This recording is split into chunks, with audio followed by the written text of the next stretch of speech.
Hello everyone, this is David Morocco with AccurateHealth.com, and today I'm going to be talking to you about making homemade kombucha. So what is kombucha? It is a fermented drink. It's beneficial to our intestines. It feeds the good bacteria, and basically what it does is it enhances our immune system or builds it, making it stronger. So before we get into that, I just want to talk very briefly here about what goes into making this fermented drink. First off, we have what's called sucanat, or also known as evaporated cane juice. This is organic. We don't use anything other than that. Then we have green tea, organic green tea. You can also use organic black tea, but what you want to make sure is you're staying away from the flavored teas. Those flavored teas have things like MSG in it or oils that can actually spoil the kombucha. We also have water. And then what we have here is called a Scoby, or sometimes known as a mushroom. What this is what starts the fermentation process of making kombucha. Without having anything to start it off, we're not going to be very successful. So let's get right into it and let's make some kombucha. So here we have 1 liter of boiled filtered water. With 1 liter, we have 3 bags of organic green tea. Now with 1 liter to 3 bags, what's required is a 1/4 cup of evaporated cane juice, or sucanat, which equals 60 milliliters. We're going to pour it in. Now the water is very hot here. We're just going to stir it in because we want to make sure that it melts. Now before we add the Scoby, we want to let this cool down to room temperature. If we put the Scoby, or the mushroom as I said is called as well, if we put it in right now in boiling water, we will kill it. The Scoby is alive, it's bacteria. The sugar is what the Scoby eats. So if you're worrying about having all this sugar in there, you don't need to worry about it because the Scoby feeds on the sugar. By the time it's all fermented, that sugar content has been reduced. So here we have the cooled down tea. It's down to room temperature, and at this time we're going to remove the tea bag. So while it's cooling down, we need the tea bags in the whole time, just so it becomes good and strong. It's also more flavorful. So I'm going to remove those now. And now what we're going to do is we're going to start with our Scoby here. So here we have a previously fermented batch, and what we're going to do is take the Scoby out.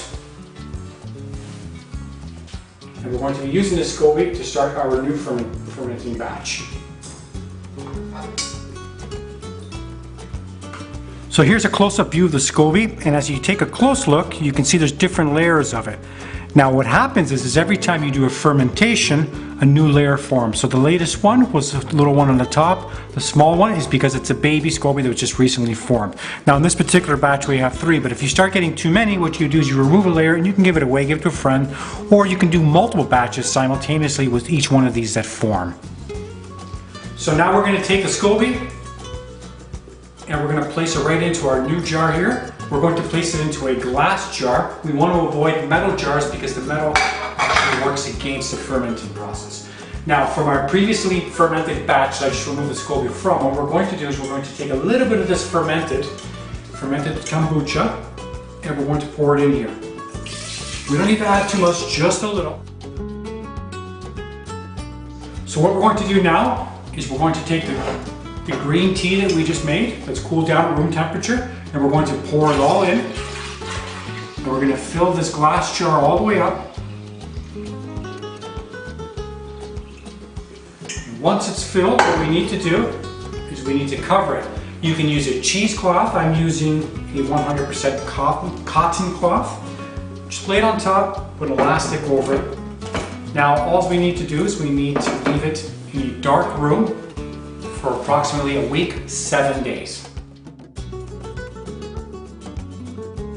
We're covering it because we don't want any particles, any air particles to get in, and we don't want any fruit flies to form. And one thing you want to know, this is very important, is the temperature in the dark room that you're keeping it in should be approximately 20 degrees or so Celsius, which equals approximately 68 to 70 degrees Fahrenheit. More or less. I mean, you can fluctuate a degree or two, but we don't want it in an overly warm environment or overly cold environment, as it could definitely hinder the fermentation process. So at this stage, we're ready to take our fermented kombucha and start bottling it. Before we bottle it, I just want to add one note. We want to make sure that we're using a dark bottle that's of high quality. I purchased these bottles at my local brewery supply store where people are making homemade beers. The bottles that they use are excellent. This can handle a lot of pressure because with the natural kombucha at home, we get a lot of fermenting in a lot of gas forms. So we want to use a high quality bottle that's thick that can withstand it blowing up, because this can't happen. So at this point, you just want to put a funnel in. You want to take your kombucha, pour it in, and we only want to pour it in approximately, not right to the top, but just below, about an inch or so below the bottle. That's more than enough. You want to close it. This is a very high quality bottle, as I said, and this is a very strong cap, and then we're going to refrigerate it after that. So we want to leave it, like I said, in the fridge for at least 24 hours, and the reason why we're doing that is because it's not ready to drink yet. So as it goes into the fridge in the bottles, we're starting what's called the second fermentation process. It's during this process that the kombucha starts becoming bubbly or frizzy or like a soda. That's what we want. Now it's natural, it becomes gassy, but it's natural. It's not anything added like these soda pops we're buying in the store, which we want to avoid for our health. These come very natural and they're fantastic. So we can leave it in the fridge for a few months. The longer it stays, the better it tastes. So we have an option of flavoring our kombucha. Some people prefer to flavor, some people prefer not to. But in this case, we're going to, and I'm going to explain to you how we do that. The flavoring happens before we bottle the kombucha. So if you recall, we were bottling it, we're going to take it back a step. After 7 days of fermentation, we're going to add juice. In this case, I'm adding apple cider. You can add apples, juice, you can add pineapple, apricot, it doesn't matter, whatever you prefer.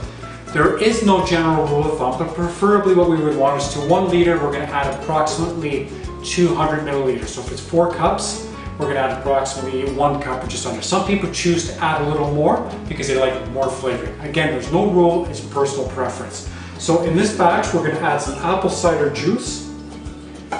Now, if you recall, after 7 days, we were going to bottle it, but instead, after 7 days, we're going to add the juice. We're going to cover it again with our cheesecloth or cotton, whatever you're using, and we're going to leave it fermenting for an additional 24 hours. Only thing we need to do is just place it in on our countertop. It doesn't have to go in a dark room. As long as it's on the countertop for an additional 24 hours. It's a little bit warmer upstairs in the kitchen here. It'll just aid in speeding up that fermenting.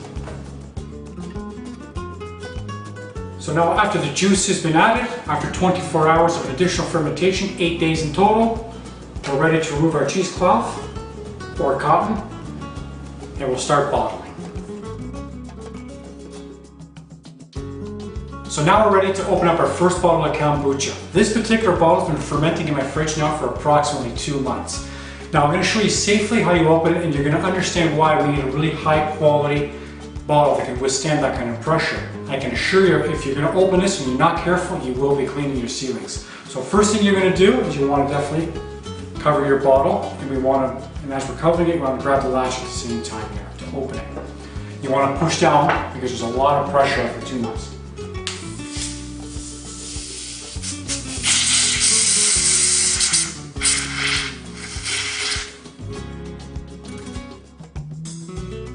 So now we're going to pour it into the glasses, and you're actually going to see how much foaming happens here.